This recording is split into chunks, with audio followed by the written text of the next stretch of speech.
Hi, Frank DiTommaso here with some great information that I'm excited to share regarding vacation rental properties.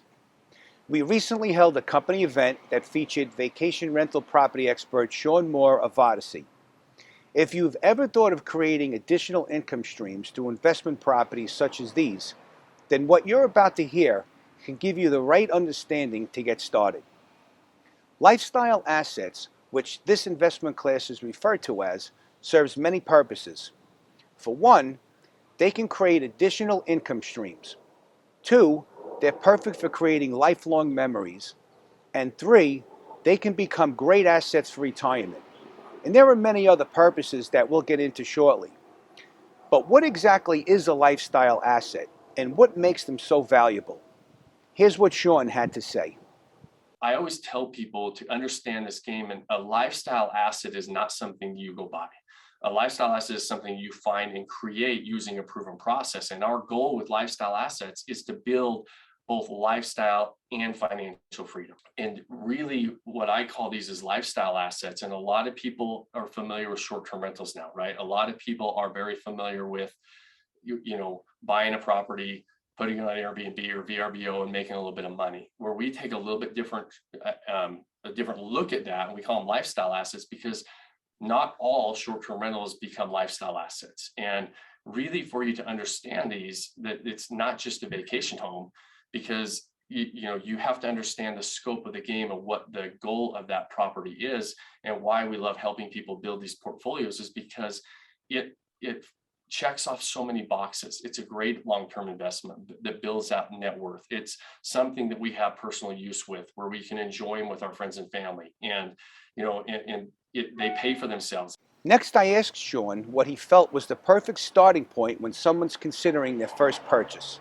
Being able to buy in areas that you're interested in is going to be the exact piece of the puzzle that makes you the most money on the back end.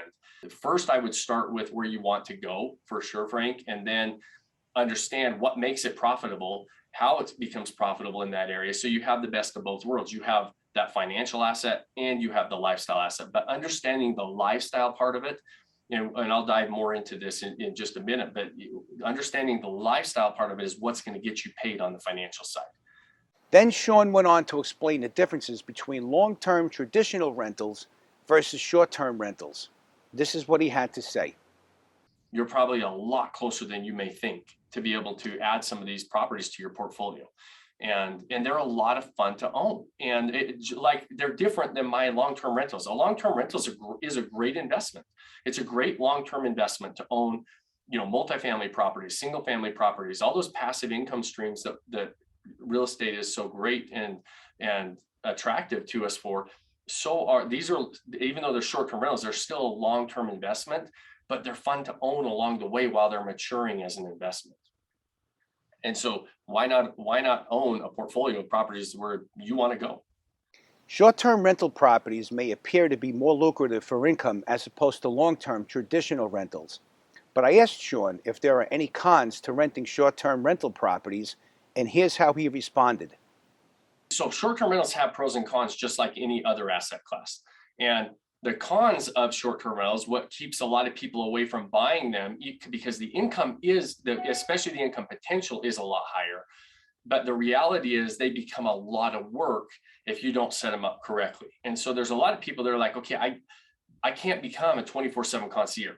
And if I'm going to buy a short-term rental and I put it on Airbnb and I have to deal with all these inquiries and people checking in and checking out. So that's one of the front things that keeps people away from this, because if you don't set it up correctly, it's not a passive investment. It's not a passive vehicle. And so now if you do set it up correctly, it's a passive investment vehicle, but you're paying a large portion for management. And so it eats into that. So you're not netting an extra $4,000 a month on that property, but you have the potential to. Sean then discussed three important factors to achieve success with your vacation rental property. There's really three things that we look at, and this will tie right into all this, is one, you need to know how to locate profitable lifestyle assets in any market. And then number two, you need to understand the best management structure to both deliver the fairy tale experience to your guests, but also to make it to where this doesn't become a second job for you. And then number three, you need to know how to maximize that asset to deliver that message that you put together to dominate any market outside of relying on Airbnb, VRBO. The number one question that's always asked is, where's the best location to buy a short-term rental property? Sean answered the question in detail, and it was not what I expected. And so when you do that, when you get to the acquisition phase, the number one question I get when you're talking about an investment property is, where are the best locations to purchase vacation rentals, right, Frank? Like you're saying, where is the best location? What should I focus on here?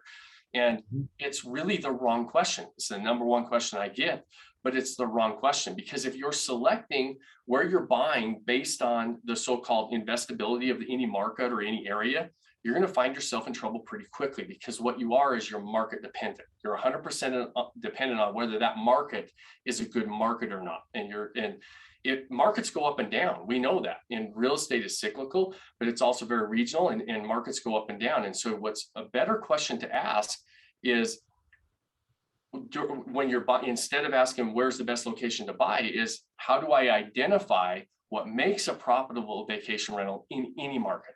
Because the criteria is the same. And so we're not market dependent. Every area has good properties and every area has bad properties. And so the best way, and like we were talking about before, Frank, is what I always tell people is the very simple way that we choose locations is, don't consider whether the area is investable or not investable, because you're not gonna select it's gonna be wrong. It's gonna be investable today, but it's not investable tomorrow. So the best way that we selected is, where do you want to own a vacation home? And we start there. And next, we're going to look at all those profit drivers. We're going to look at the supply and the demand. We're going to analyze the location, the demographics, the visitors.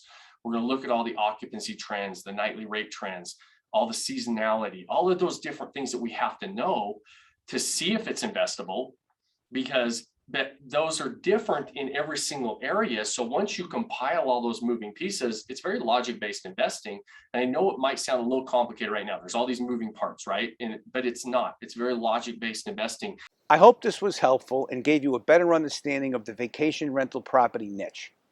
If you're interested in this investment class, remember that we service the New York metropolitan area, as well as areas such as the New Jersey Shore Points. To speak with any of our realty professionals, contact us today. Thanks for watching, and I'll see you soon.